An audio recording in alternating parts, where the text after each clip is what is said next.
Can everybody hear me? Good. Welcome. My name is Jos Dijsselhof. I'm the chairman of BME and the CEO of SIX Group, of which BME is part.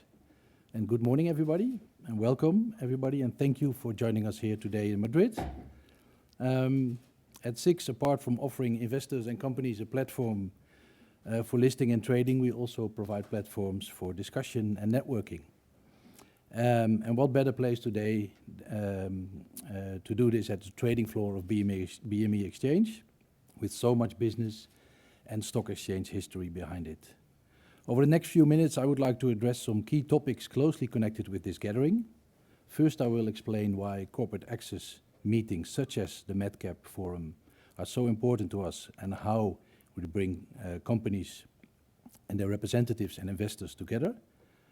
I will then deep dive into the connected thread of this event that starts today, the advantages of investing in small and medium caps and the market specifically designed for them.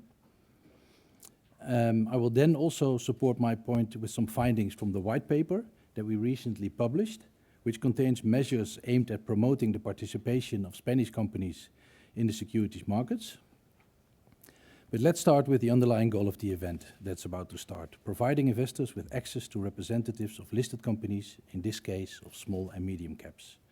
Our objective with these gatherings is to increase the visibility of the medium and small capitalized companies listed on BME to provide analysts and investors direct access to the management. In return, this effort could lead to increased liquidity and funding capacity. Although the Medcap Forum is our flagship corporate event for small and medium-sized companies in Spain, we organize also other initiatives to bring investors into contact with management of our companies listed in Spain, in cities such as Paris, Frankfurt, Geneva, and New York. Now that we've seen how through corporate access we bring together company representatives and investors, let me briefly explain the advantages of investing in small and medium-sized companies. Of course, the Spanish stock market lists large companies that are international players and enjoy access to national and international investors, liquidity, and security of our market. Just a few weeks ago, Puig made his debut on the Spanish stock market. Together with Galderma in Switzerland, those are the two biggest IPOs this year in the world, and the largest IPO in Spain since 2015. So we're very happy with our large companies listed on the stock exchange. But it's also important to look at small and medium cap companies which often innovate business models that are sometimes not sufficiently well covered or well known. Their presence on the stock market is positive for the enterprises themselves, for the economy as a whole, and of course for investors who can diversify their portfolio thanks to these stocks. With them, fund managers and investors of all types can broaden their investment universe significantly. More choice means more opportunities to beat the market. Small cap companies also give investors access to sectors and areas of activity with lower presence than, which have a lower presence on the main indices. I'm talking, for example, about technology and digitalization, so crucial for the current and future economy, but also renewable energy sector. In Spain, our SME segment, BME Growth, offers great sectorial diversity, and technology and renewable energy, the green and digital economy towards which we are heading, plays a significant role in BME Growth. These are companies strongly oriented to growth and which tomorrow may become the blue chip companies that will be listed and part of the IBEX 35 in the future. At SIX, we are well aware of our responsibilities to ensure that small and medium enterprises find the means to finance their growth while ensuring that the core values of transparency, sources of capital, and liquidity are fully managed.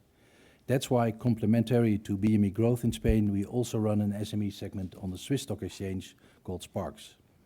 It is important for growth companies to know that the stock market is also open for them and can provide visibility, access to national and international investors, and further financing capabilities. This key aspect, broadening access to market-based sources of financing for companies at each stage of their development, is one of our priorities at SIX. Now let me explain a little bit more why and how this is one of our priorities.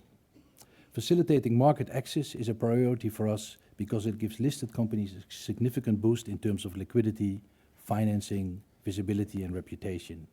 The benefits of listing companies might sometimes be eclipsed by perception by the supposedly major hurdles of going listed or going public. But that's why we assist companies along their different levels of growth, from the very moment they are thinking of joining the market. The early stage is when the pre-market environment in Spain comes into its own, providing training and guidance to companies on the securities market. Similarly, in Switzerland, the Sparks IPO Academy is a fast-track program that prepares companies for a potential IPO on the Swiss Stock Exchange. We also provide specific and ad hoc market segments for the following steps upwards, such as BME Scale in Spain, specifically designed for scale-ups. I've described what fosters market access for companies at all sizes and how it is important and how we materialize our efforts into specific initiatives. Of course, however, our efforts don't end here. At the beginning of the year, we outlined a series of measures in a white paper to promote the participation of Spanish companies in the securities markets. Among these, we call for a simplification of the listing process. The white paper also encourages the participation of retail investors and the creation of SME investment products or vehicles in line with the objectives of the Capital Markets Union. This is really important to us. In the report, we promote the listing of alternative collective investment vehicles on regulated capital markets or MTFs. We also propose a series of regulatory and fiscal measures to make our MTFs, BME Growth and MAV more attractive. Another important aspect covered by the white paper refers to the visibility of small and medium companies. Here, we are in favor of greater research coverage for these companies. In this respect, following the implementation of European MiFID II directive, analyst coverage of small and medium-sized companies was dramatically reduced. This problem is not just for the Spanish market or the Swiss market, this is a universal problem, and we think 30 to 40% of the listed stocks across the world are not really covered by research firms. That's why we started initiatives in Spain and in Switzerland called Stage and in Spain called Lighthouse, to increase the visibility of those stocks. Through Stage in Switzerland, we help small and medium-sized companies, listed companies, to improve their visibility with research reports, which are then distributed into the market. In Spain, Lighthouse is a fundamental analysis services aimed at the equity market, through which research coverage is provided to those listed companies and securities that are not followed by financial firms. Undoubtedly, it's necessary to increase the visibility of these companies for many reasons, all of them beneficial in the end to the Spanish economy, the investor community, and the companies, of course, themselves. And events such as this Medcap forum pursue this objective also. These and many measures aimed at strengthening the role of a financial market in their decisive role of channeling financing to companies will be undoubtedly positive for the financial economy and the Spanish economy as a whole.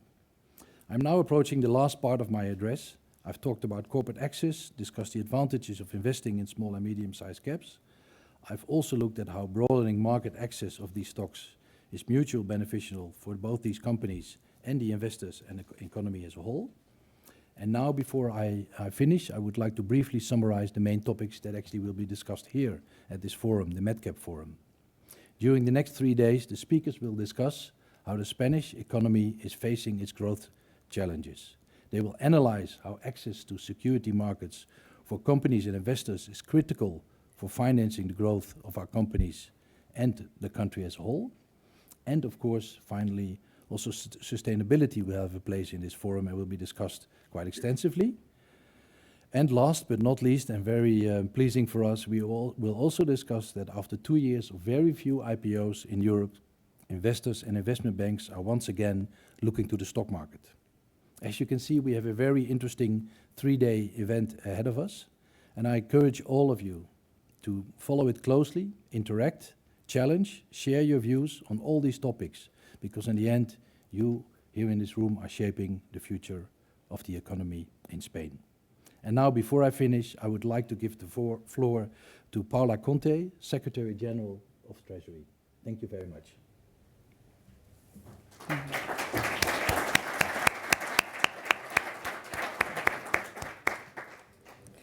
Many thanks, Jos, and many thanks to BME for inviting me to participate in this event in Medcap. And if you allow me, I will move on to Spanish. Thank you very much. So thanks very much again for the invitation to participate in this forum. It is a pleasure for me to be here in this event that has become a reference for the financial sector and the enterprise sector, and that plays a fundamental role, as Jos was saying, as a venue for dialogue and for reflection, where we can discuss among professionals all the topics that are a source of concern for all of us, and to create a space where to identify the strategies and the priorities that are necessary to face the common challenges that we have ahead of us. One of those challenges, there's no doubt, is the uncertainty about the future and our capacity to adapt to it. To start with, we've been suffering geopolitical tensions for several years that have devastating effects on many lives, but also are affecting the economy, and they are questioning and challenging the set of rules that we have implemented for many years and that guided trade and international relations.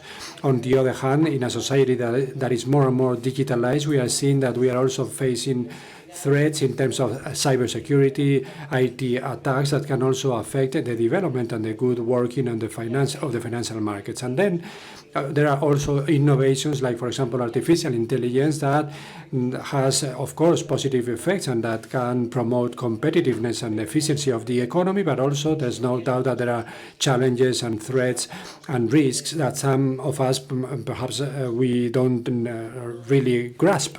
But together with all of that, we are facing this climate change fight, the decarbonization process, which is a fundamental goal, but a very complex one, where we all have to put our means so that we can get the international community, both the public and the private sectors, can comply with all the goals that we've set for ourselves and that are so necessary. And in my intervention, I cannot give you any certainty about the future, but I hope I can give you some reasons for optimism in the face of the challenges that we are facing. And I would like to give you some general outlooks of the current financial context, and also to tell you about some of the initiatives that we are promoting from the Ministry of Economy in terms of the capital market and financial sector, which is extremely important for the funding of SMEs. Regarding the macroeconomic environment, Spain, which was one of the economies that were affected the most, but the pandemic has a differential growth.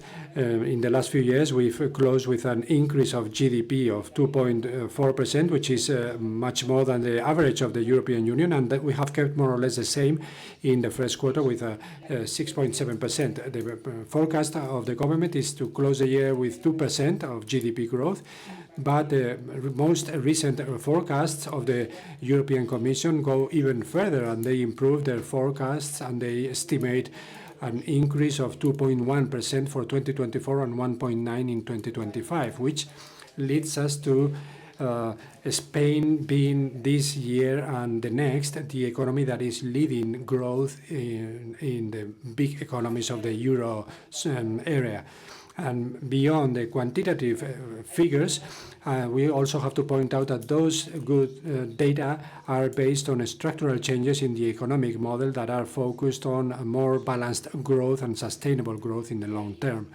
And there are many different elements that really convey those changes. The labor market, which has been traditionally one of the Achilles heels of the Spanish economy. We have had a very good milestone. We've have more than 21 million people in the social security, but we are showing that we have more stable jobs and more quality jobs. And another figure that I would like to highlight is the labor reform. We have salaried employees that have also increased, and the seasonality has decreased dramatically.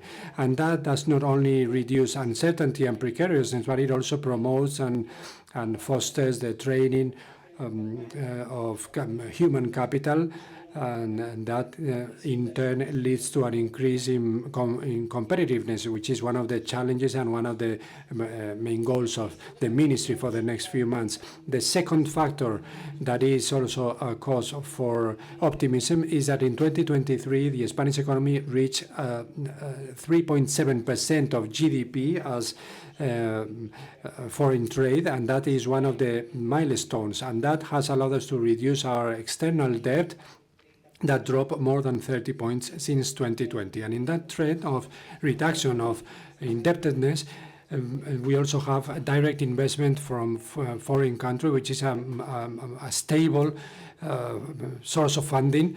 And just by way of an example, in the period 2018 to 2023, Spain has been the fourth world destination for greenfield projects, many of them in the sector of renewable energies. Another strength of the Spanish economy is solvency and stability of the financial market and the banking sector that has indicators of liquidity, solvency, and profitability that are well known by this audience.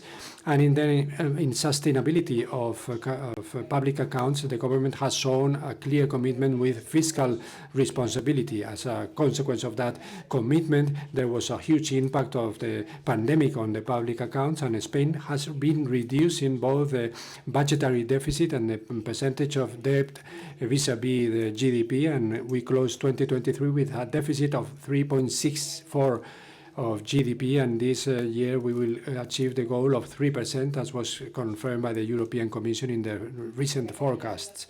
Regarding public debt, it was reduced to 107% of GDP, which is below the expected figure, and we expect to close it by 20 points for this next year. From the peak that was attained during the pandemic. So Spain is becoming a more dynamic economy, with more savings and more dynamic, and that generates confidence among investors. And that trend is also contributing, being fostered by the ambitious plan of reforms of investments that are being implemented by the Recovery, Transformation and Resilience Plan. Until the end of April, we have received more than 37 billion euros of that plan, and they have all been allocated. The first stage, more than 65 billion euros, and we are already working on the deployment of the second stage, which will contribute another 83 billion additional euros. And after this overview of the Spanish economy, I will refer now to the financial policy and access to capital markets. As we said, it is essential to improve the funding of companies and to allow savers to diversify their investments. In the recent LETA report that you will all know about the internal market, they refer to capital markets as one of the fundamental elements of the European political economy of the next few years. And it is articulated around a union of savings and investment. And we are discussing together with the European Union some initiatives that are going to be part of the economic agenda for the next legislative cycle. And I would highlight the reviving of the markets, the pan-European, the promotion of pan-European investment products, the convergence in supervision, and the reinforcement of financial education.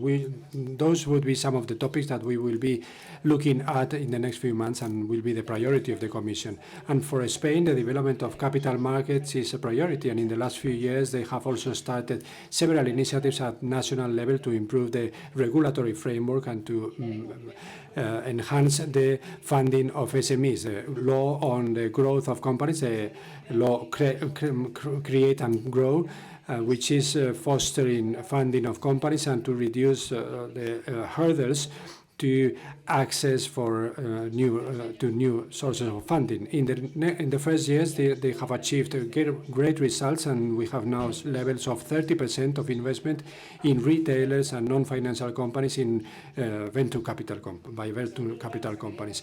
Secondly, I would highlight the new law on securities markets, which has allowed to issue bonds, has provided the SPAC with their own regulatory regime, and it has introduced the distributed accounting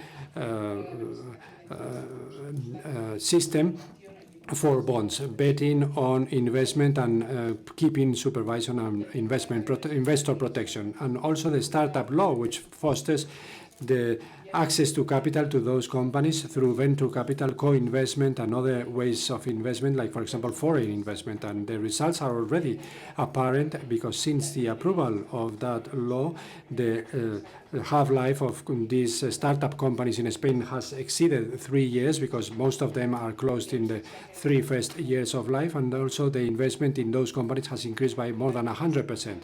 Finally, we have also promoted the Fundico, Global Fundico, the first public fund system that wants to develop the venture capital markets that make investments in Spanish companies in all their stages of development.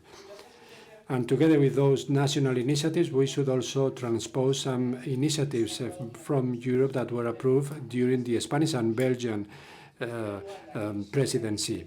And first, the alternative fund manager regulation, which among other questions introduces measures to improve macro financial stability.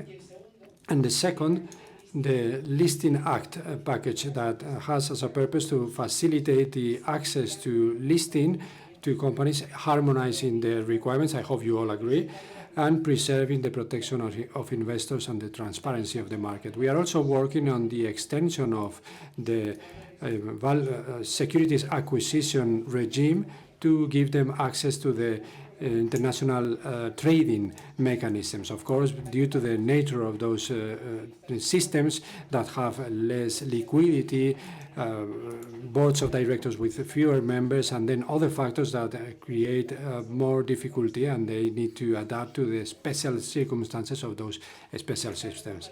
Within this reform of the capital markets, one of the priorities of the government has been to face the challenges of digitalization and sustainability.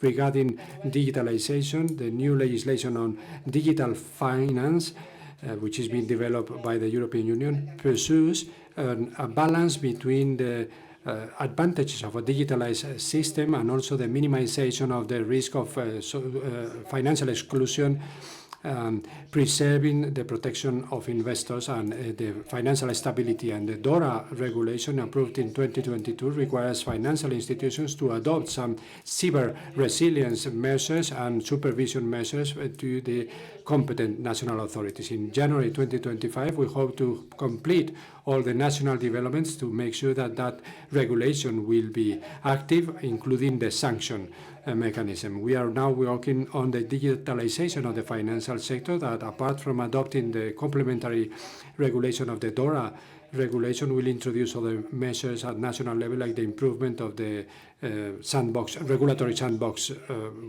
mechanism.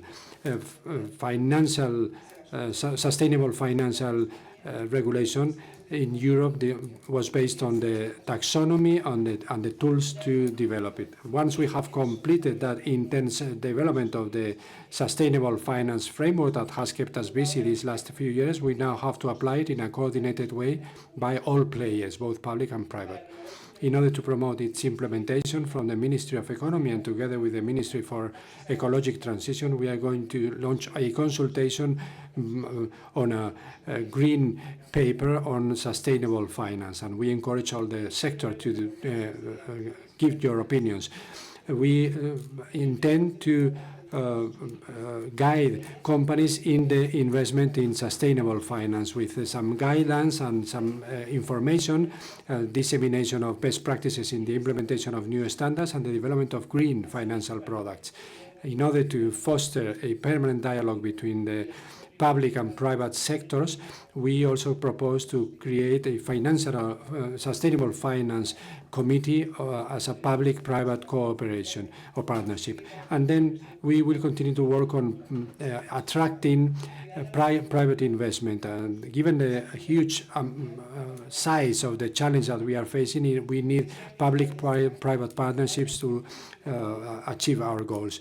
Like, for example, the recovery plan, where more than 40% of the funds are devoted to green investments. And among those funds, the green facility to finance sustainable investments by companies and households. And then green bonds, sovereign green bonds, that has allowed the Treasury to issue a huge amount of money, diversifying our investor base and contributing to the development of this type of issuances in Spain. And I close by thanking the organization of this forum, whom I wish the best of success. And as I have pointed out throughout my presentation, in spite of the difficulties and the complexity of this environment, the Spanish economy is showing resilience and a balanced growth model. And from the public sector and the Treasury, we are committed to continue promoting these types of measures that reinforce the trustworthiness of our economy, and we hope that in this forum there will be many new suggestions to continue developing in that direction. Thanks very much.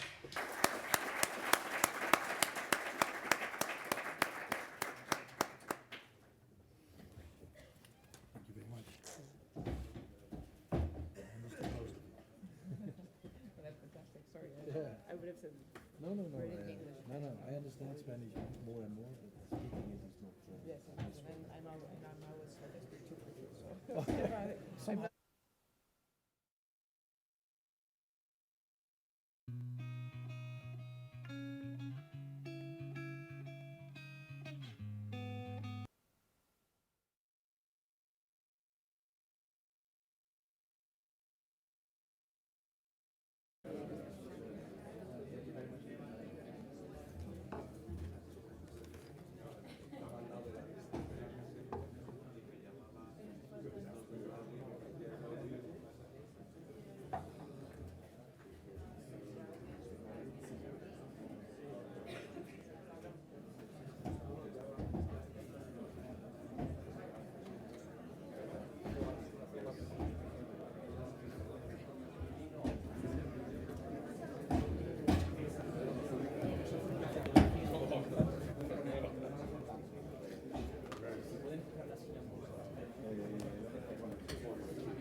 Pues empezamos ya, ¿no?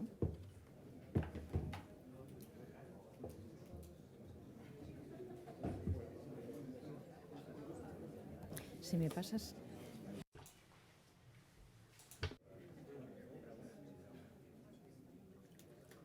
Vale, gracias.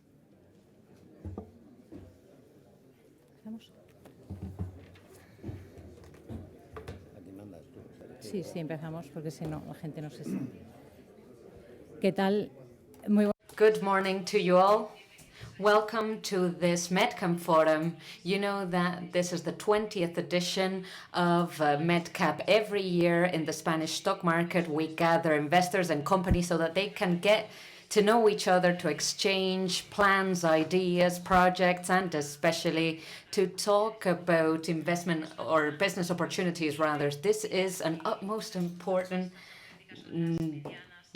session where the protagonists are the Medcap and small cap companies. And we have a series of panels that, starting today and in the upcoming 2 days, will tackle very interesting and insightful content that will lead to reflection, debates, and many headlines. I'd like to introduce myself. My name is Rocío Alviza. I'm the host and director of Mercado Abierto, a program at Capital Radio. I'd like to thank the BME for their invitation to moderate this first roundtable of the Medcap Forum 2024. We will be talking about growth and competitiveness in strategic sectors like the ones represented here. This is a roundtable with high-level guests that I'd like to introduce to you, following face-to-face, but also remotely. Today we have Constantino Fernández, Chair and CEO of the consultancy company Altia, José Carlos García de Quevedo, Chair of the Official Credit Institute of Spain. Welcome. And we've also got Javier Hernani, CEO of BME, and finally Iñigo Meirás, CEO of Logista. We were hoping Gabriel Escarrer to be here, the CEO of Meliá, but unfortunately he has had to cancel last minute because of health reasons. We hope that he can recover soon, and we're sure that there'll be opportunities so that he can join us in the future at this forum.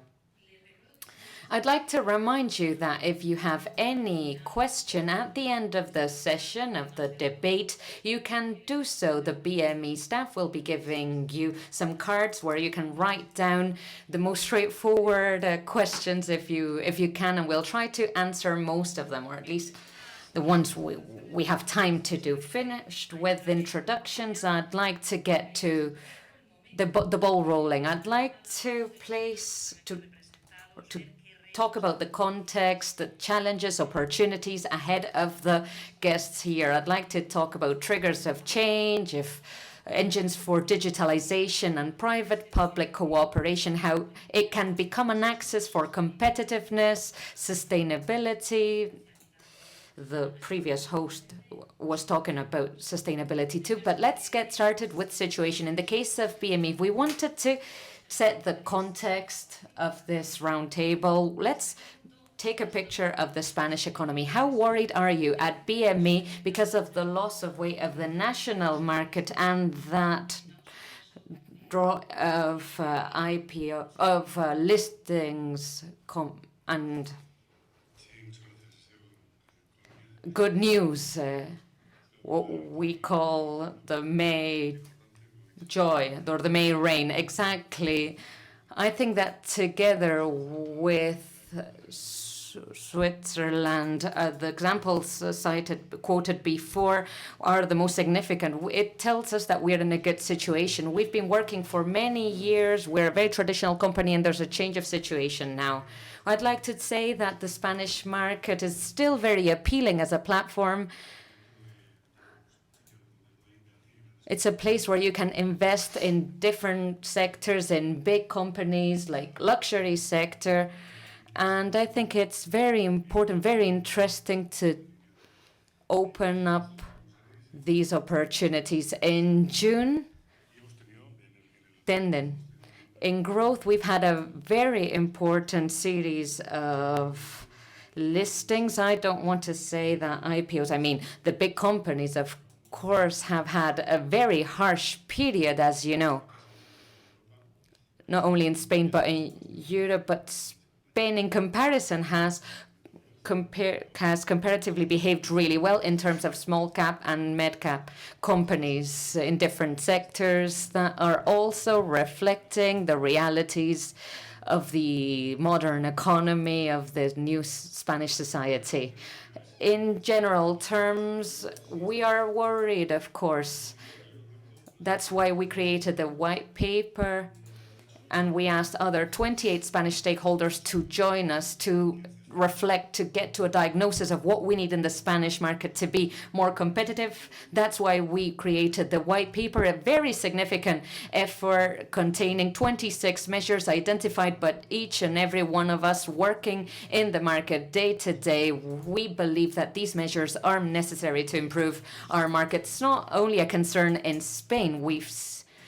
We could even say that we are way forward compared to other European measures. We've seen 20 measures. OECD as well has written a paper on Spain. So we are kind of 1 year ahead of others. But this is a European diagnosis. Europe is losing a battle nowadays, if you allow me to express it this way. We need to tell a different story. We need to attract equities, investment, securities investment. We need companies to be listed, and we need investors to look at Europe as an appealing market. Within this diagnosis, there are many different factors apart from the stock markets. Investments in equities, in securities is lacking in Spain. I mean, we need the European investment funds to have more securities options, and we need for European citizens to invest more in securities. But we need to be provided tools.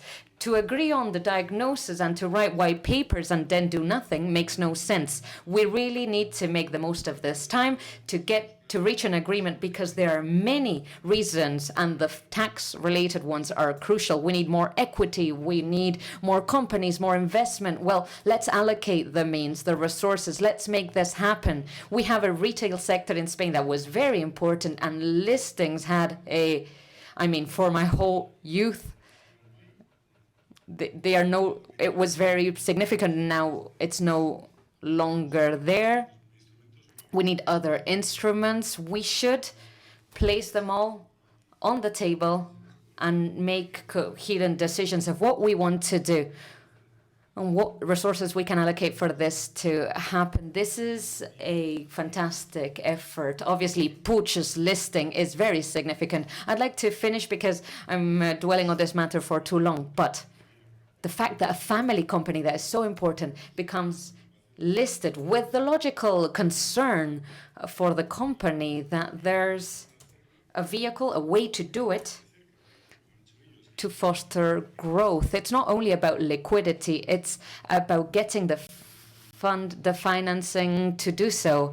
There are many family companies in Spain, so it's a fantastic example for other companies to follow their lead. Let's see if we can place enough incentives to develop this kind of projects.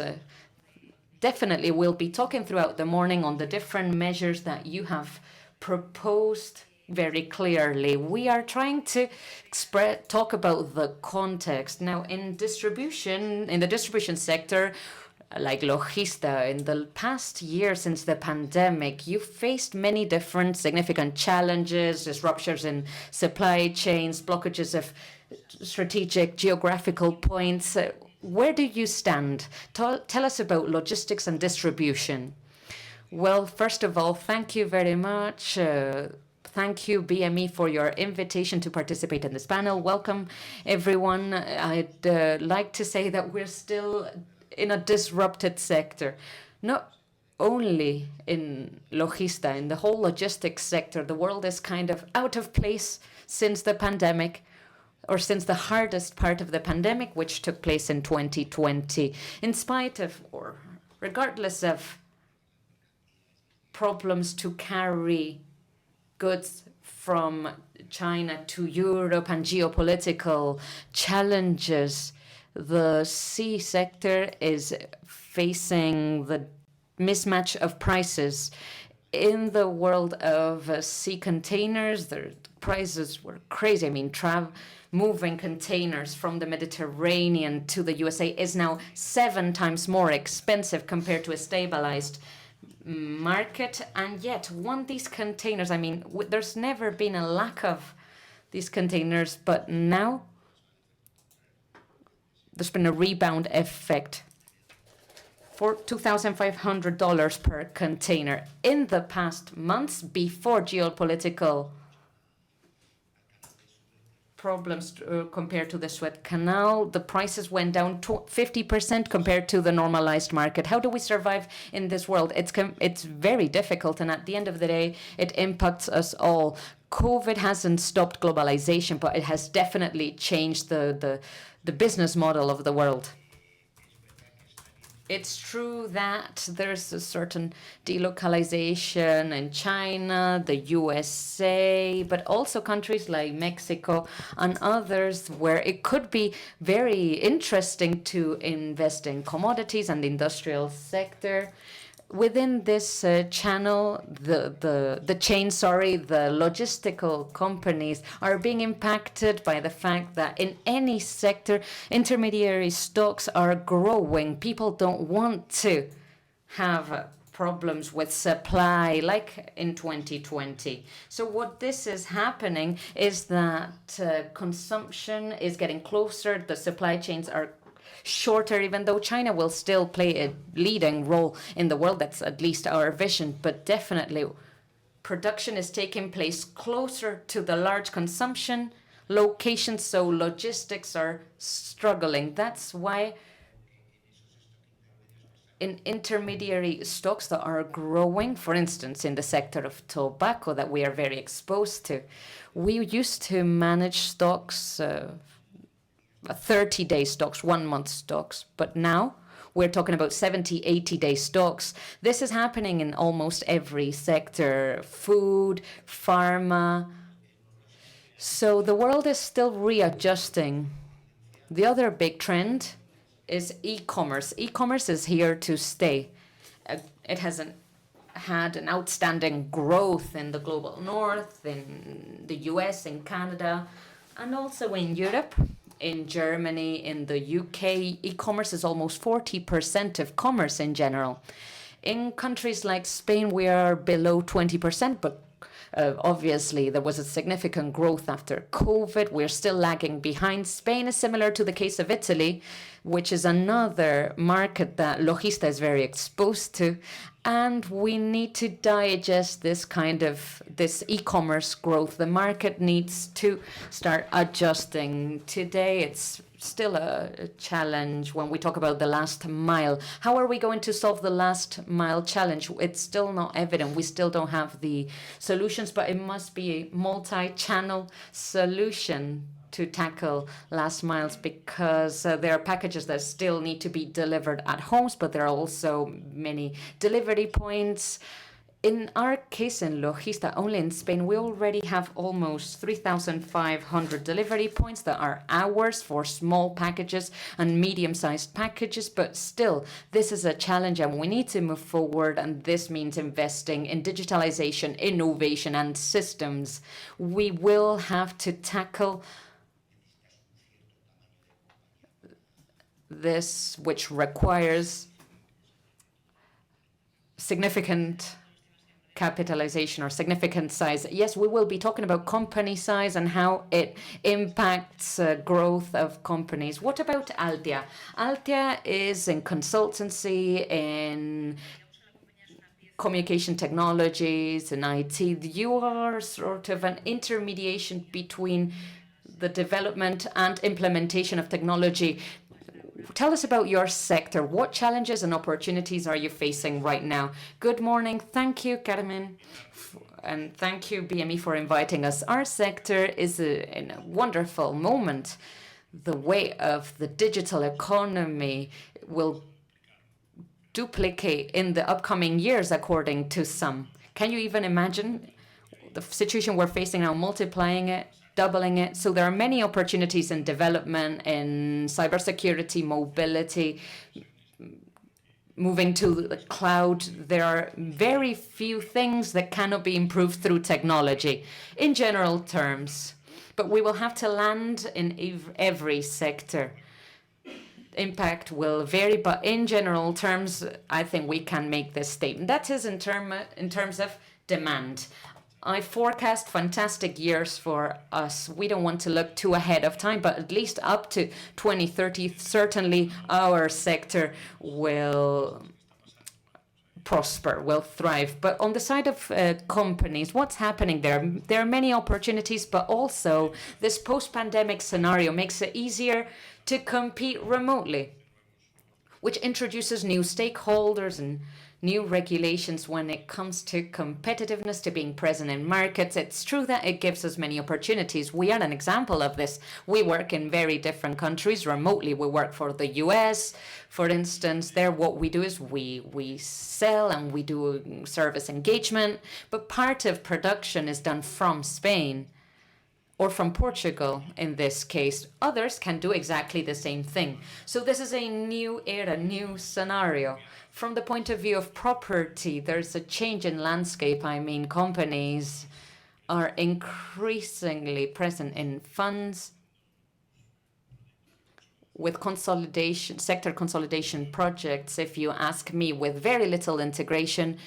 But integration has many different stages.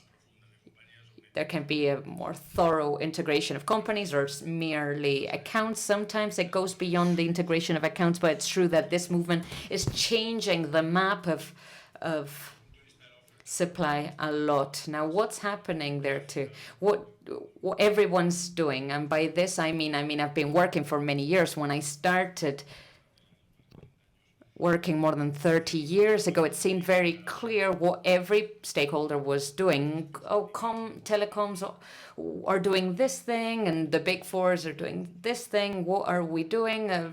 Hardware manufacturers. But nowadays, everybody's doing a bit of everything. Everybody's our competition for every project of AI. You can see a new stakeholder that you thought, I thought they were a telecom. I thought they were a big four. I thought...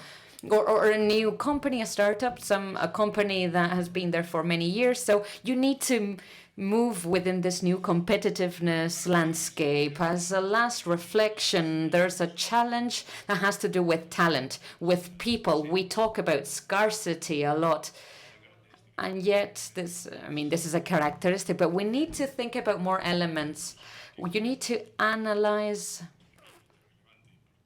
the access to people, to talent. We all have almost 4,000 employees in different countries. And I insist this has to do with scarcity of talent, but also motivations of the people who are joining the market, the labor market. The motivations are completely different to the ones I had when I started working more than 30 years ago. The length of degrees, the possibility to work remotely. People not only don't want to come to the office that much. Learning from one another is a challenge when you are working remotely. Contact with clients is a bit more difficult remotely. Everything that has to do with legislation, we could spend a whole day talking about the new model of labor relations that people are seeking, not only in terms of being present or working remotely, but the nature of the labor relationships. Governments understand that there are people who want to have a business relationship with you but businesses are terrible, so they want people to become self-employed. This has to do with people's desires. We still need to understand people are unifying services. For instance, food delivery with high-level services like a cybersecurity expert. These freelancers are not the same. And they know these high-level experts sometimes engage with companies with very high rates. And with in our specific case, our services are based on knowledge. Our services are advanced and they are applicable to other sectors, not only technology, but they work remotely quite well. Anybody in any part of Spain could be working for the French government, but living here, not even in Madrid, maybe in A Coruña. And that's the landscape for us. You've mentioned many different ideas that we'll later pull the thread on now. The Official Credit Institute, ICO, representative is here, José Carlos García de Quevedo. You contribute to the growth of companies through credit vehicles. So we are very interested by your activities. We are reaching the equator of this year. So tell us about credit loans. How much have you invested in debt? Because you don't only give out loans to Spanish companies, but you also finance them through the acquisition of debt. So tell us about the situation broadly. Take that picture of your sector and talk to us about the billions that you need to deploy in European loans as part of the recovery plan. Thank you, Rocío, Javier, and the other panelists. It's a pleasure to be with you today. Now, let's talk about the ICO, the Official Credit Institute, what we are doing this year, and where we come from. We have a corporate debt pending balance for the first half of 2024 of 25 operations of issuance of debt and corporate bonds.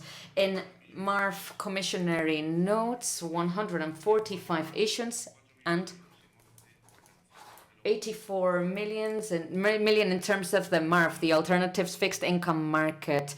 Now, this year, we still have a long path to walk based on a very long-term strategy. We are long-term investors. The data might not reflect the huge potential of what we do with companies in Spain.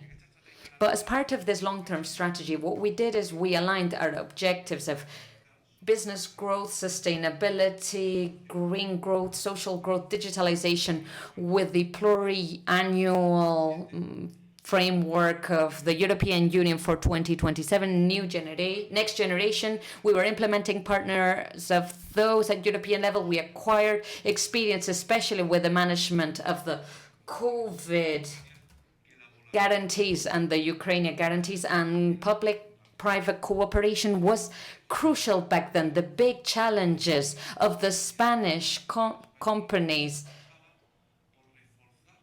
had to do with strengthening the financing of companies that are Medcap or small cap and family companies and boosting their growth, both in the national market and the international market, and their green transformation and their digitalization, which is another fundamental development when it comes to our national competitiveness and international competitiveness.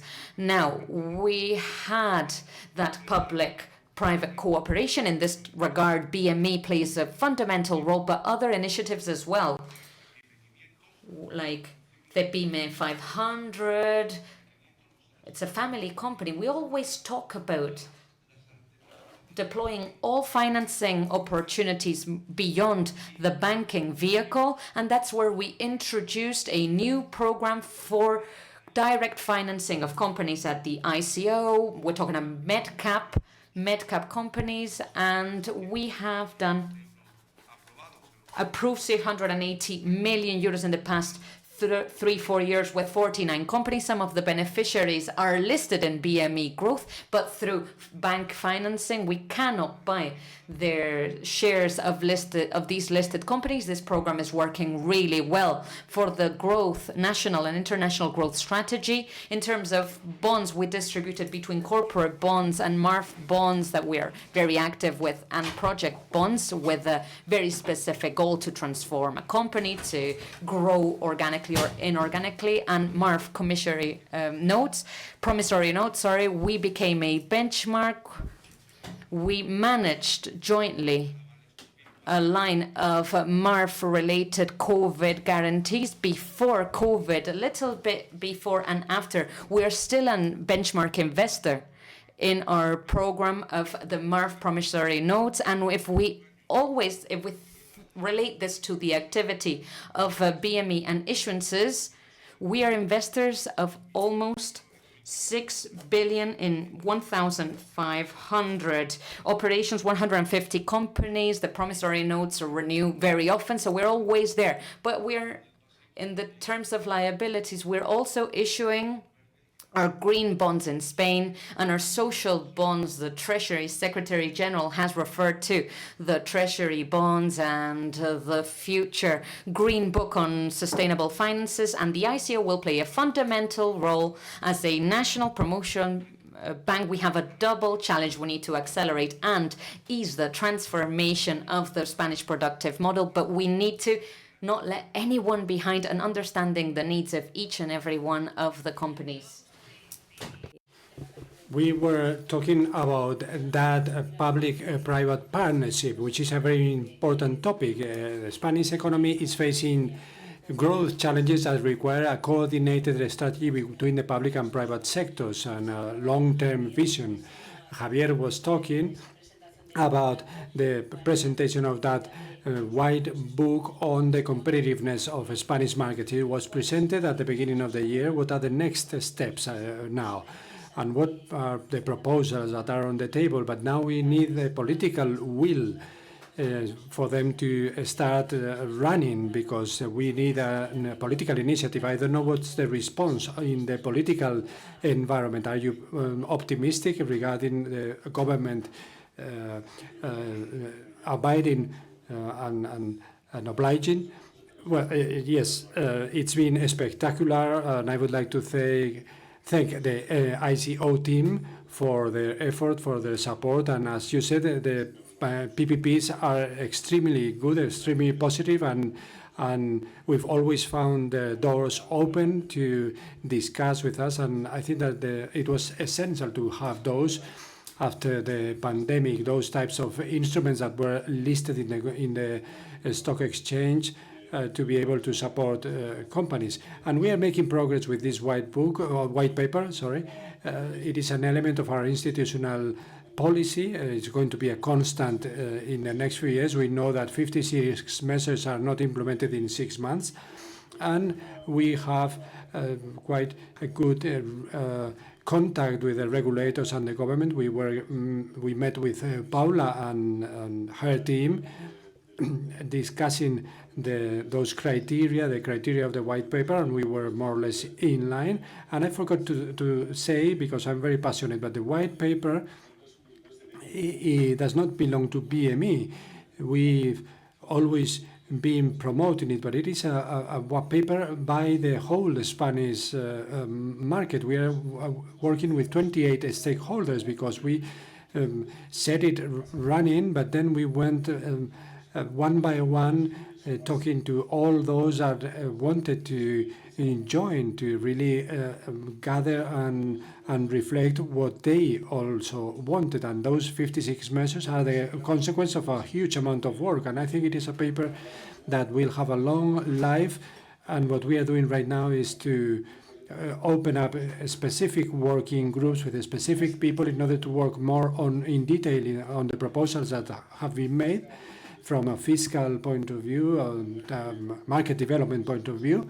And in the next few months, we expect to open up those detailed projects, those working groups, and trying to encompass the opinions of people that were participating in the development of the white paper, and also other people. And we need to do some lobbying in order to focus on what is happening in Europe as well. In Europe, there are initiatives that are quite nice, but they don't seem to be implemented, to be crystallized. For example, fiscal treatment of dividends. There is a name for that, DEBRA is called, and it's a regulation proposal. But why fixed income? Why fixed income interest are fiscally deductible and the other ones are not? There's a reason for that. There is no. The only reason is that they want to collect money.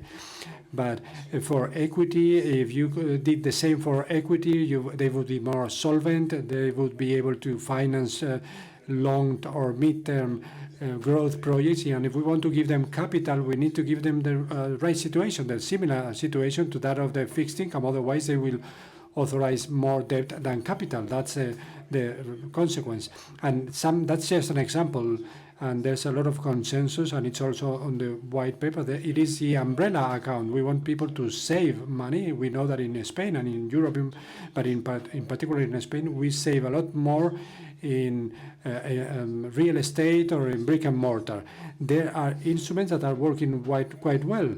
In Sweden, for example, they are doing quite well in the market. There are new companies emerging all the time, and they are doing quite well. And there's something which is called the umbrella account that allows all people, individuals, to have a savings account throughout their life where they can invest in different instruments, fixed income, equity, funds, and so on. And they don't pay contributions, they don't pay taxes until they retire. So you have 40 years of savings, and you have a certified account and a closed account where you put your investments, and that is your long-term saving, and that's an excellent idea. And instead of having a tax system that is more focused on how we close the year, we should have a tax system that bears in mind the creation of value in the long run, and the development of economy in the long term. And those things are already there, are already invented, and we should be using them as well, because they are working quite well for some other countries. And in Spain and in Europe, I also want to speak about Europe, but in Europe we should be able to make decisions and to take measures that we know that work in order to try to rebuild our market and prevent the people from thinking that there is more liquidity in the American companies when liquidity is a worldwide concept, and a company is not worth more because of being listed in the US. And we should clarify that, because it's a narrative where we are losing. And we need to put in place long-term measures that promote that. And this white paper, I think, has a long life ahead of it. And I think that we need to continue rebuilding our markets and to bring the different opinions to the table. And I think it makes sense for the whole country. Okay, regarding the logistics and distribution sector, what are your claims for the public sector, for the government? What would be your demands?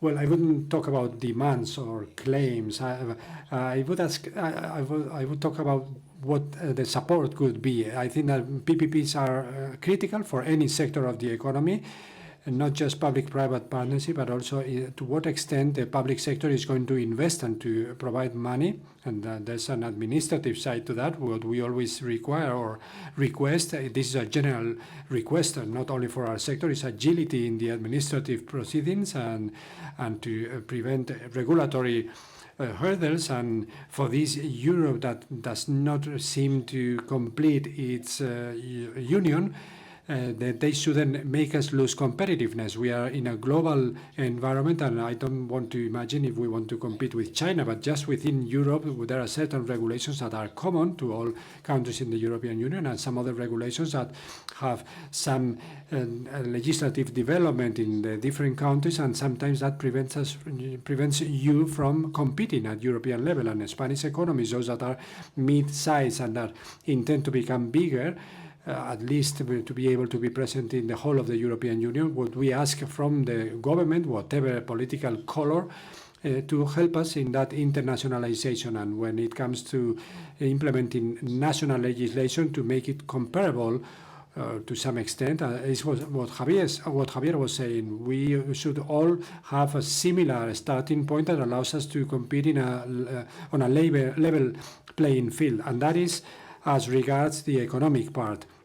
It is true that the public sector, and they could perhaps set a political economy, which is or the economical policy as well, that is more clear for those long-term investments that do not have a clear payback, and those are things that you cannot embark upon because the investors require returns in 5 or 6 or 8 years, and you cannot start investing hundreds of millions in something that is not going to provide profitability until in 15 years, for example. And that's where the public sector should help us, because that is already happening, and in the economic policy, they should determine what are the drivers for growth. And for example, they talk about an electrification of economy, which affects us. And today, on the one hand, we have the development that is guided by the private sector, hydrogen and electric vehicles and so on. And on the other hand, what we have is that apart from not being so well advanced in terms of the electrification, for example, for long-haul trucks, it is now impossible to manage. They don't have the right autonomy, the electric trucks, and they cannot compete with fossil fuels, but there is no infrastructure, and that's extremely important. And we have a customer that would love to take products from Huelva to Berlin, but you cannot do that with an electric truck. There are electric trucks already, but you have to continue changing the battery, and it's more costly, and in the end it is not feasible. But we need to get to that competitiveness of the new energies, the green energies or blue energies as they are called now, and we need to reduce the presence of fossil fuels because of the carbon footprint, which is not sustainable for our goals. And that's an area where the public sector could help us a lot more. In the case of Constantino, that public-private partnership becomes very apparent. The ICT sector is the protagonist and is responsible for enterprise digitalization and that of the administration as well. So there it is extremely important to have those PPPs in order to get to those digitalized regions. I think that's the goal, isn't it? Yeah, I wouldn't define it as a PPP, really. That's not exactly what I understand. Those are just funds where you just launch a tender and someone wins it and executes that project, that contract. But it's a way to cooperate with the public and private sector. But I believe very much in collaboration in any area. And we have to be very open-minded when we are facing different challenges. And I would add to the discussion, it was very interesting what Iñigo said about legislation and about completing this European building. Europe is a structure. If you are in the building sector, I don't think that Europe is even midway in its building. So we need to speed up and to finalize things because we are trying to provide homogeneity, and we provide homogeneity in some areas and not in some others. And that affects both individuals and enterprises. When you were talking about the specific topic, you talked about the political vocation. But it is very important, and I know that this is not there's no need to say this in this forum, but we need to stop using not allow that private is associated to something negative, because that becomes an obstacle when you want to implement PPPs. And part of the collaboration of politicians depend very much on what people think, and if they are receiving that input from the initial stages and from the first stages in the education of people, they are receiving that message that enterprises are negative, and of course it will be impossible to have PPPs, but we need a model where private property and freedom are essential elements. That's the way we understand ourselves as a society. And if you contaminate that with other things, many of the things that we will want to implement will encounter some degree of rejection. And just as a citizen, you hear lots of things about private health, about private universities, about private education. I don't think that is really the right path. It is something that I don't understand. If you keep feeding that approach and those opinions, you will have negative reactions later on. And I stick to what Iñigo said, that collaboration sometimes allows you to go faster, to learn from each other. You are not smarter because you are in the private or in the public sector. We can all be smart, and from that combination, we can get the most.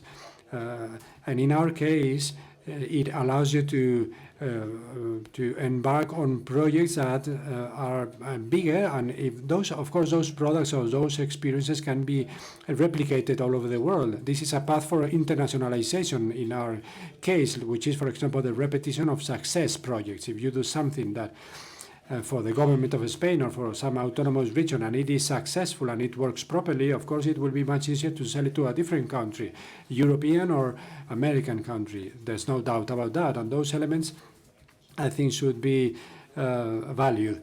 And just to add something new, I would say that we shouldn't allow private to become a synonym for something negative, so for something bad, because then when you want to launch some initiative and they are subjected to public assessment, they will generate some rejection.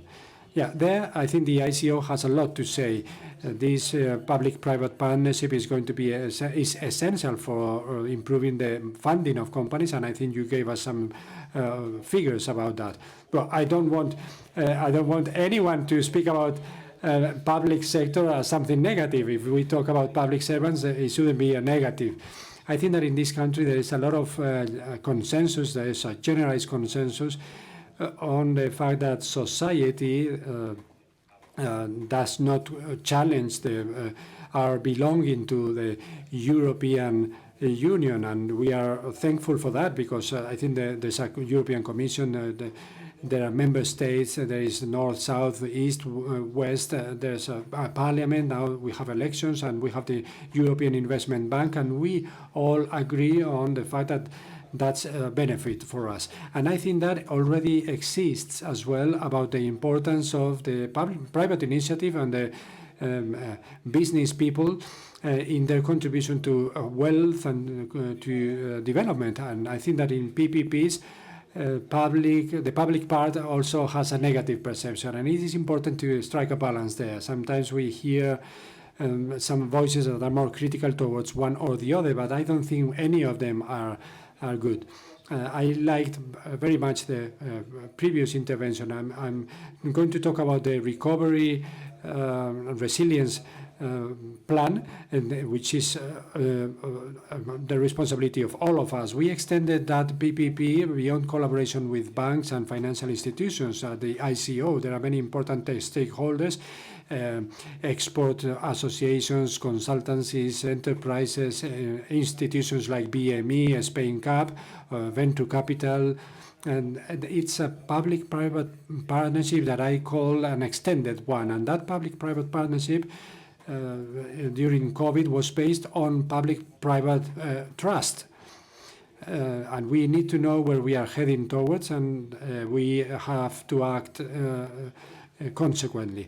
Regarding electric vehicles, and when I was referring to ICO strategy, which we were founding partner of that, just to give you an example, for Spanish big companies that are like anchor companies that have a capacity to implement many chargers, many electric recharger stations, we are helping those by combining ICO funding with subsidies by the European Commission. We are at around 15 to 30% holding. A great deal of the recharging stations that exist in Spain have been funded by this collaboration. And in the ICO, we also have our access funding mechanism. And thinking about logistics, we are investing in the capital of innovative projects for applications that will allow logistics companies and the third-party suppliers of logistic systems to have some way to replace those trucks. They cannot cover 3,000 kilometers, but for some 600 kilometers, we can use those trucks, and we can provide some way to replace the trucks after covering the autonomy.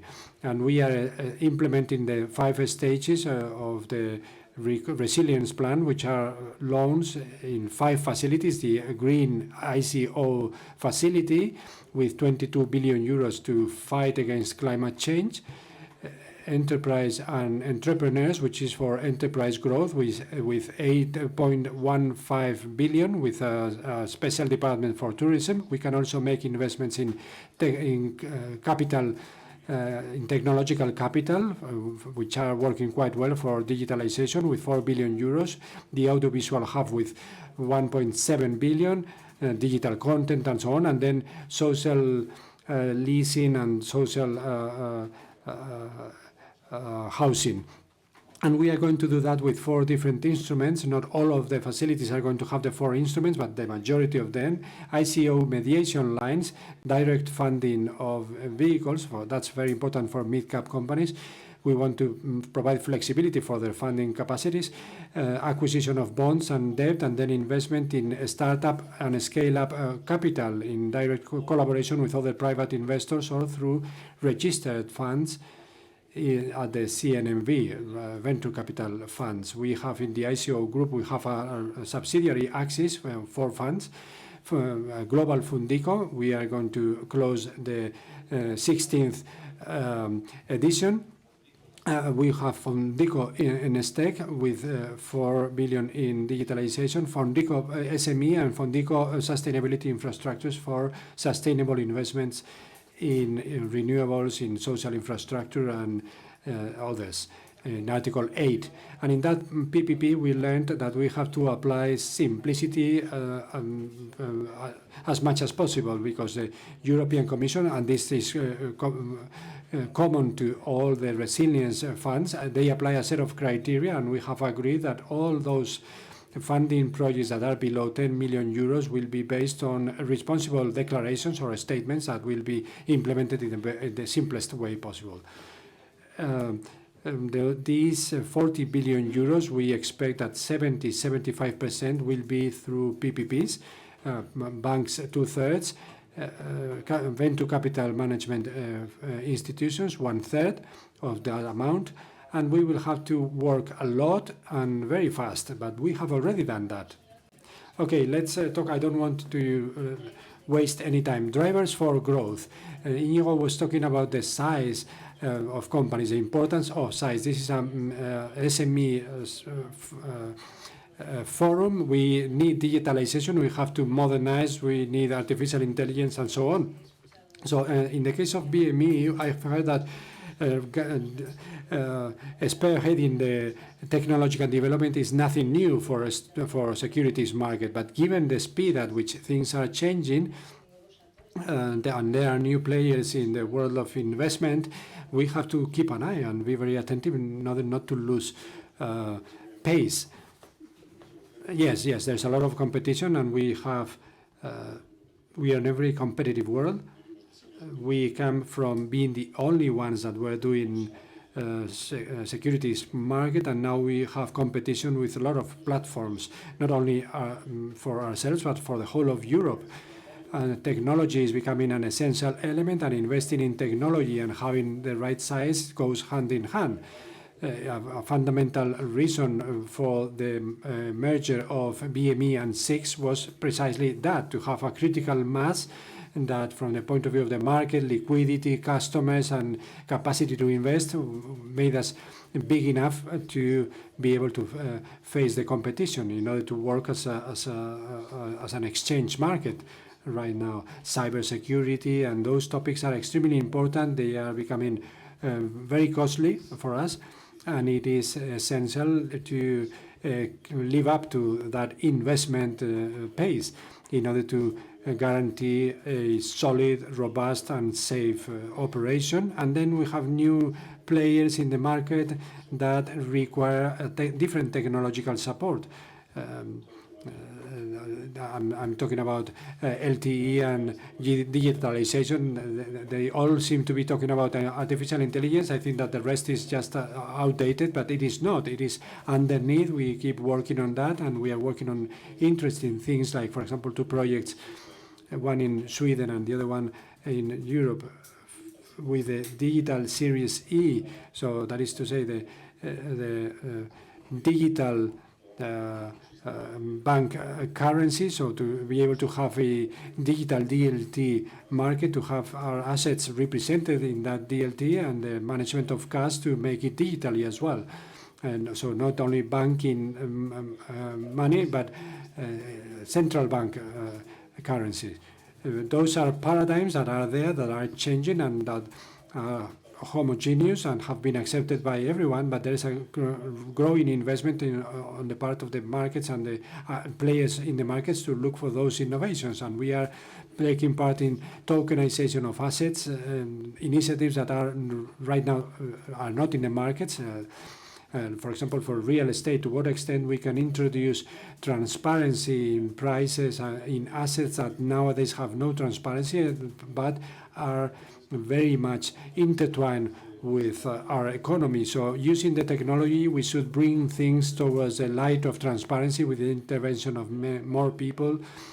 Pricing of assets should also be more transparent, and I think that size is becoming very important in that area, because the challenges that we are facing, if we want to be good, if we want to be leaders at worldwide level, in everything I have just discussed, the level of investment is huge. Size matters, and it is becoming very relevant. It is a question of investment, connectivity, of reaching more of the players in the market, to more agents, and that, of course, has an element which is size that perhaps is not vital in every sector, but in our sector it is. Size is also very important in the logistics sectors and distribution sector, I guess. And having a clear technological strategy is key. We have to win in efficiency, in cost, and in timing. Yeah, size matters, of course. It is easily said, but in everything in life, the size matters. But of course, there are small companies that can be very competitive. You get to a point where the technological development and the technological shift and the world in which we have to navigate, you require some size in order to make the investments. Investments in technology and innovation are costly. You have to make a huge effort, and the day you decide to devote €1 million more to research and digital areas, you have to take that million from some other place in the P&L, and hence you need a certain size in order to be competitive in this digital challenge that we are all facing. Starting from there, even a company such as Logista, we have robotized our warehouses by 70 to 80%. We have a team of almost 40 engineers in Logista, which doesn't seem to be a very technological company. And we have two sides in our investment. We have people learning from our own data to get to know our customers, and we've reached a level of sophistication that we are now selling that information to other companies that we work for. Our clients demand that from us. And we've been able to throughout the years, we have developed a certain expertise and knowledge that allows you to be different and to differentiate yourself and to compete better. And then artificial intelligence. Now it is called artificial intelligence, but I think it has always existed. But this is a new name. The Anglo-Saxons like to use acronyms, and so using AI. AI becomes a very important concept now because they like acronyms. But of course, we have to be there. We have to be competitive. If you want to be competitive, you have to be there. And in order to be there, you have to have a certain size. You don't need to be Google or a huge company, but you need to have a certain minimum size to be able to make those types of investments. Otherwise, you are less competitive than others, and you will end up paying the bill. In the last few years, you develop an inorganic growth strategy that has allowed you to gain weight in that area that is not tobacco. Is that the line you are going to follow? Yes, of course. Of course, tobacco is a sector that is declining in annual terms. I always give the example that with the new regulation, European regulation, when it was passed in Spain in January 2006, there was a ban on smoking on public areas. If you compare the figures there to the figures in 2024, consumption has dropped 54%. We have time ahead of us as Logista because tobacco still has a consumption tail that will continue to be there for some time. But year on year, in the case of Spain, consumption of tobacco is dropping by 2 or 3%. We have many years ahead of us, but the business that was the core of Logista, not until recently, is step by step is dropping. The good news is that we had time. We were able to react on time, and now we are exposed to the pharmaceutical sector, the food, refrigerated, frozen products, and food products, and we want to continue diversifying there where there are huge opportunities, because the logistics sector in Europe is atomized, not only in Spain, but in the whole of Europe. It's very atomized, and so we can do something there. Another example of a company that has made a huge effort to grow in the past years through corporate operations, but acquiring companies. I'd like to ask you the same thing. Is the idea that you've got for the upcoming years to insist down this path? Exactly, we did these kinds of operations in the past years. It's not within, it's not that we want to buy other companies regardless of circumstances. If the opportunity arises, that's the way it's been until now. Sometimes we think, let's approach operators in the market and to seek opportunities for us in specific countries with regards to specific technologies. So far, it hasn't been the case. We reflect on things a lot because, as I was saying before, I believe in deep integration. It's not that I am right and lighter integrations are wrong, buying a brand and then each company is operating in a different way. My vision is in the really long term. I see my company as something that will exist for many, many years. There's no plan to sell, no plan for funds. I don't know if I'm right or wrong, only time will tell. But what interests me a lot is analyzing that the company cultures align, that the team aligns, that you can relate to one another. Buying for the sake of buying, just to increase your volume, is something that I'm not keen on. Why am I convinced of this? Because I believe that in a way figures show that we're right. We have bought a company in Portugal for a reasonable price, but in 4 or 5 years we have achieved 6 million euros in EBITDA. Now this happens because we have worked a lot to see the strengths of this company, to see how we could leverage this cooperation. It's not about sending our financial team there to tell them that they should spend less. Focus on synergies, especially income, expenses. You cannot save more sometimes. You cannot stop spending sometimes, but you need to think about the incorporation to certain markets. The thing is that this is complex, and in the long term, there are many conventions, many people involved. We have bought a company where people were asking for their applying for holidays hourly. This is a mess.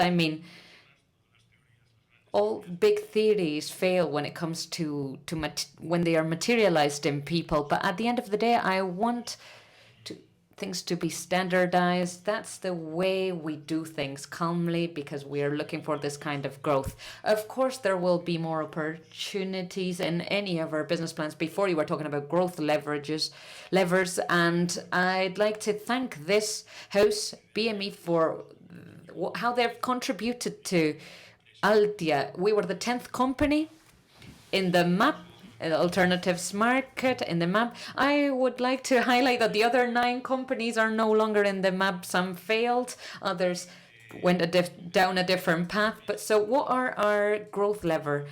Exactly this, what I was mentioning, that our company grew a lot. We had a turnover of 16 million back then. Now we're up to more than 200 million. Now, this made us better. It was a lever for growth. Is this the formula to grow your company? Of course not. It's like recipes. Depending on the chef you ask, they'll give you different ingredients. There are many different ways of doing things right, but definitely this was crucial for us. And that's all. This is our vision, especially I was talking to Jesus about this before.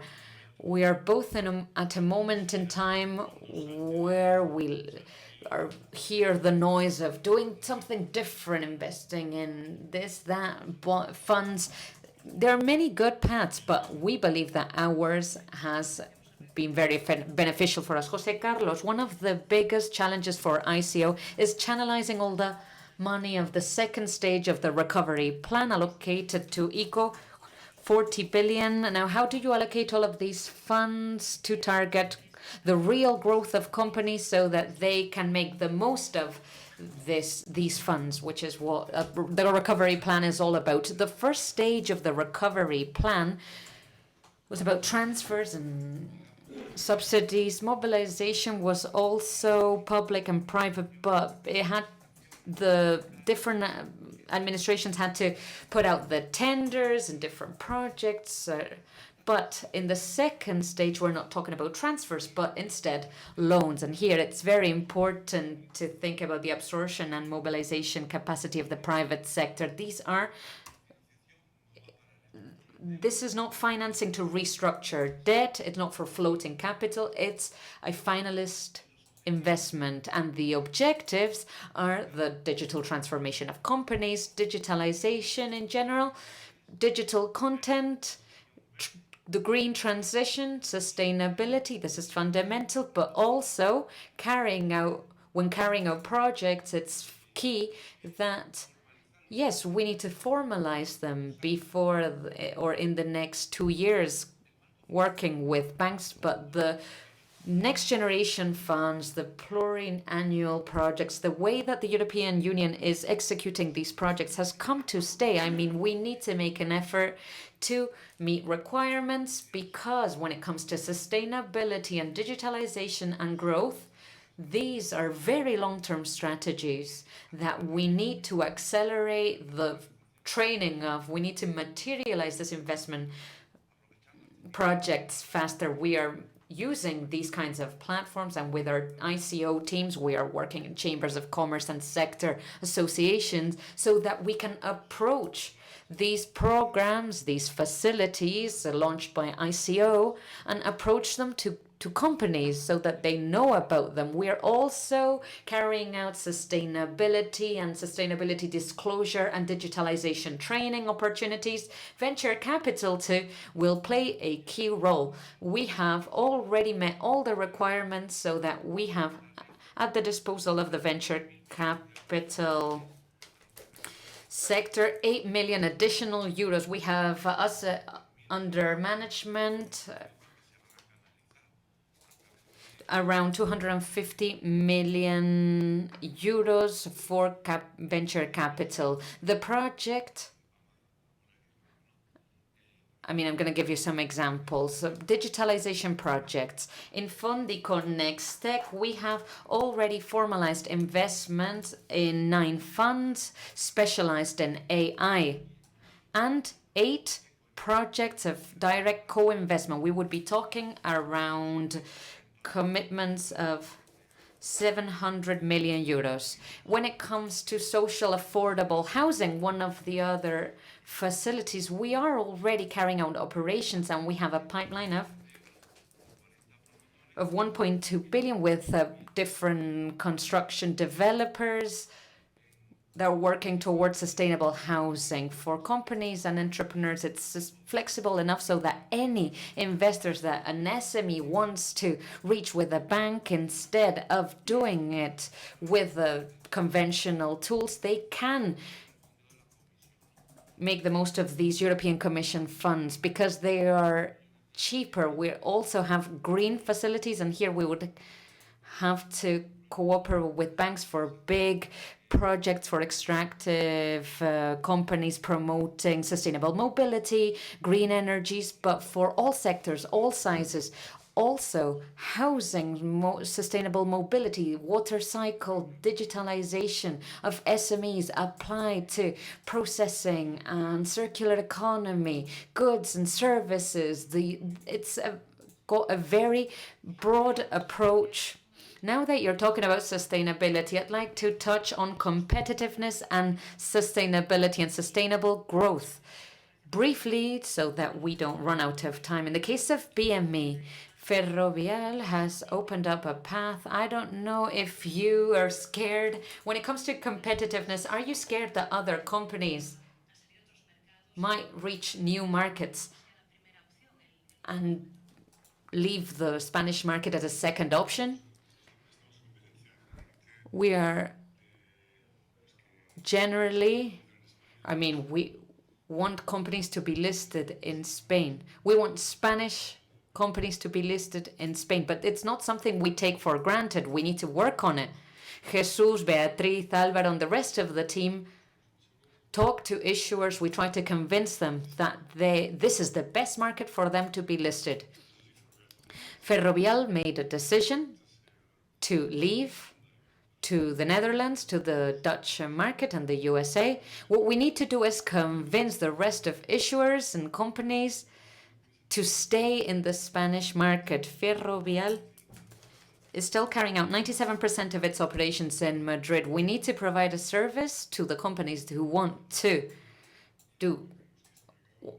choose one option or the other. But in the case of the Puig operation, the Puig listing, obviously, they had other alternative markets, other countries, but they decided to stay. And we have shown one more time that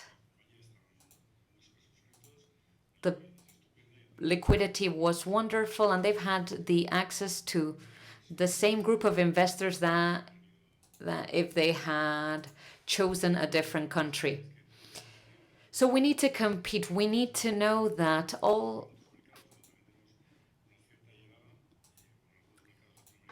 certain Latin American companies want to be listed in Spain too. We need to convince the Spanish companies to stay here in a regulatory framework that is really stable, in a market that is very appealing. With regards to sustainability, you've seen this for a long time. There are ESG indexes. Are you worried about this last anti-ESG movement that is happening in the USA? Is this a matter of politics?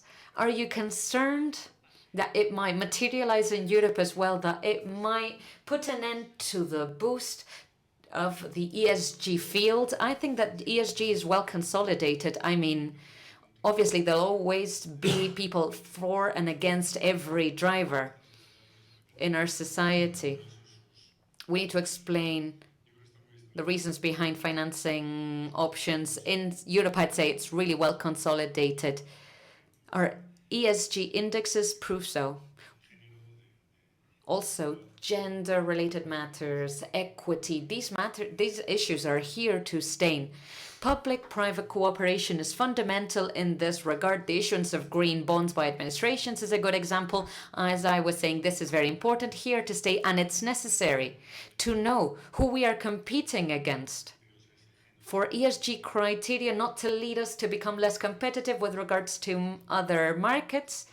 This is a very controversial matter that in Europe we should probably discuss. It's very delicate, but definitely ESG is here to stay. Transparency of information, disclosure requirements. Europe is leading this initiative. And in logistics, transport and distribution, sustainability is obviously fundamental. From many sectors, we've heard complaints about regulation, regulatory pressure. Is this the biggest challenge for you? Not necessarily. I'd say that ESG, I'm going to answer Javier's question here.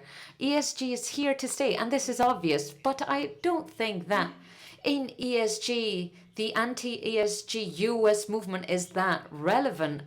Maybe if they had overdone it with ESG before, somehow now they are trying to be a bit more reasonable. If you are BlackRock and you make the decision not to ever again invest in fossil fuel companies, that is a very genuine decision. But pension funds in Texas that had more than 50 billion invested in BlackRock, all of a sudden these pension plans that belong to the employees of the same sector, I mean, if you can make a decision as BlackRock, but I'll withdraw these $50 billion that are making a decision against my sector, and you're giving me no time to react. I think that ESG needs to be respected. It's here to stay. It's an advancement, but excesses come at a cost. And this has happened in the US, certain movements, not against ESG, but against the overdoing ESG factors. Sustainability has come to stay, and we all agree. And the carbon footprint in Logista is really well calculated, if you ask me. 85% comes from transportation. from that part of our business. We keep making progress year after year. Part of the merit is by the manufacturers of our lorries.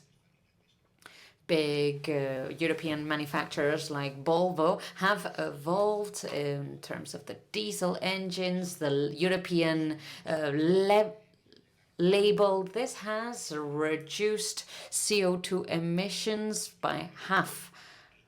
What happens is that we are reaching the limit of technological advancements when it comes to these kinds of engines. So the question now is, we need to invest more in alternative energies, in logistics and transportation, because the warehouses have already, I mean, they are there. All the big warehouses in Europe, we have around 14 warehouses. They all, I'm not going to say 100%, even though that's what my team says, but 90% of them, of the energy consumed there, are renewable energies.